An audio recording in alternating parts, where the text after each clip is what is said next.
Ja ku jemi të kjo e Donald Trumpit, 20% e 20+ të anijet të mbytura. Janë mbytur anijet kapitale, që i themin anijet e mëdha. Anijet e mëdha. Po, janë mbytur anijet kapitale. Që kanë rëndësi të jashtëzakonshme për sa i përket për kontrollin e ngushticës Hormuzit. Po, ata nuk arritën ta minonin, tashti e kanë të vështirë të dalin ta minojnë, e kanë shumë të vështirë, sepse daljen det e anijeve të vogla, sot ata kanë anijet të vogla, patrulluse. Po, i kanë paras. Flota e mushkonjave. Flota e mushkonjave. Dhe dalja atyre ato janë objekte komplet vulnerabël, krahasuar me avionët, apo me helikopteret, apo me anijet amerikane, janë komplet vulnerabël. Kështu që besoj shumë shpejt, në mos sot, maksimumin nesër, unë besoj kanali do t'jetë i hapur dhe do të goditen të gjitha infrastrukturat detare. Pra, pjesa e kanalit të Hormuzit, pjesa iraniane do të goditet plotësisht dhe do të eliminohet plotësisht çdo lloj kapaciteti. Do t'jetë garantuar.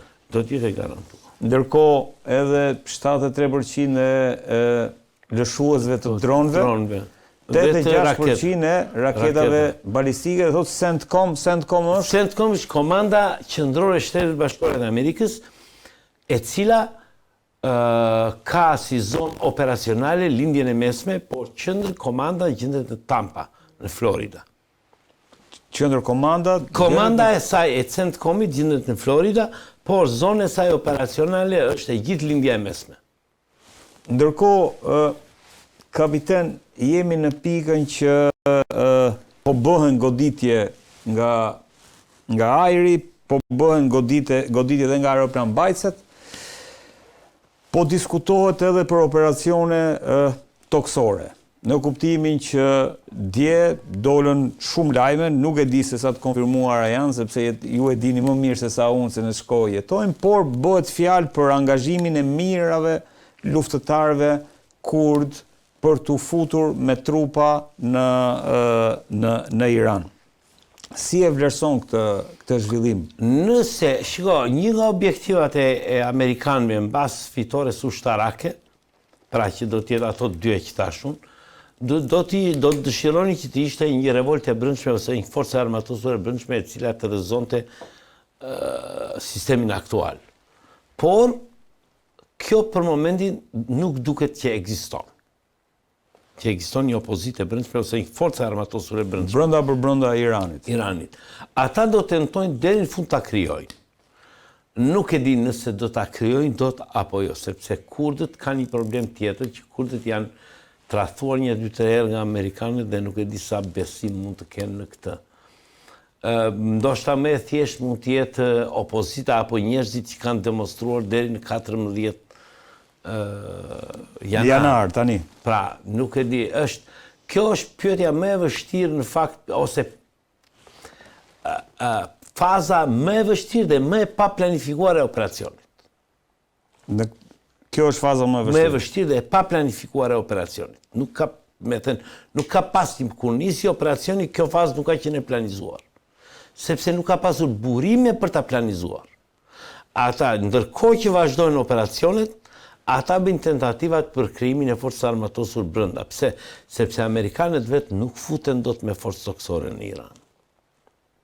Dhe është e pamundur që të pushtosh Iranin, të duen jo më pak se 1 milion ushtarë. Shiko, po ta krahasojmë Iranin me Kuvajtin, me Irakun. Iraku ka një sipërfaqe 3 herë më të vogël se Irani.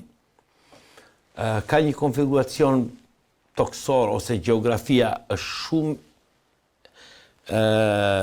nuk është e ashpër, kurse Irani është shumë i ashpër si gjeografi. Dhe që të pushtosh Iranin, të paktën të duen 1 milion vetë në 1 muaj është e pamjaftueshme. Kështu që do të ishte një ndërmarrje vetvrasëse për Shtetet Bashkuara nëse do të futeshim me trupa toksore në Iran. Ata kanë një avantazh që saktësia, fuqia vdekjepruese dhe e armatimit të tyre u jep superioritet në luftën ajrore dhe detare. Por hyrja me trupa ndryshon natyrën e luftës.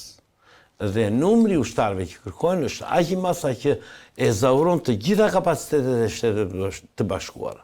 Kështu që unë jam i E bindur që ndryshon natyrën e luftës, po nëse është e paplanizuar, e paplanifikuar, siç thoni ju, atëherë rrezikon që e gjithë kjo ndërhyrje të realizojë atë krye objektivin që është përmbysja e regjimit. Pra, objektivi politik është përmbysja e regjimit. Shiko, shumë njerëz ka shumë teori për përmbysjen e regjimit. Jo, është vetëm vepër e Netanyahut, jo ka vajtë për naftë. Shiko, duhet të kemi një gjithë qartje.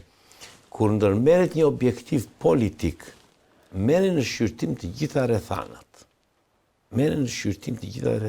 Por, ka një fakt i cili nuk mund të neglizhohet. Dhe që unë e quaj fakt arsye kryesore për cilën Shtetet Bashkuara të Amerikës janë futur në këtë ndërmarrje të rrezikshme. Irani ka zhbalancuar fuqinë ose raportin e fuqive në lindjen e mesme.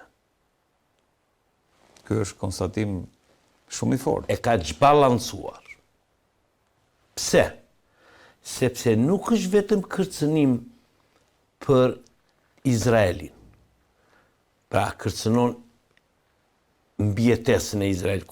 Mbijetesa e Izraelit është objektivi shumë vende, nuk është vetëm i Amerikës, është edhe i Europës. Pra, mbijetesa e shtetit e Izraelit është i panegocjueshëm.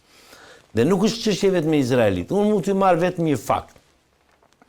Përpara 3 muajsh, Huthët goditën me raket një rafineri të Arabisë Saudite.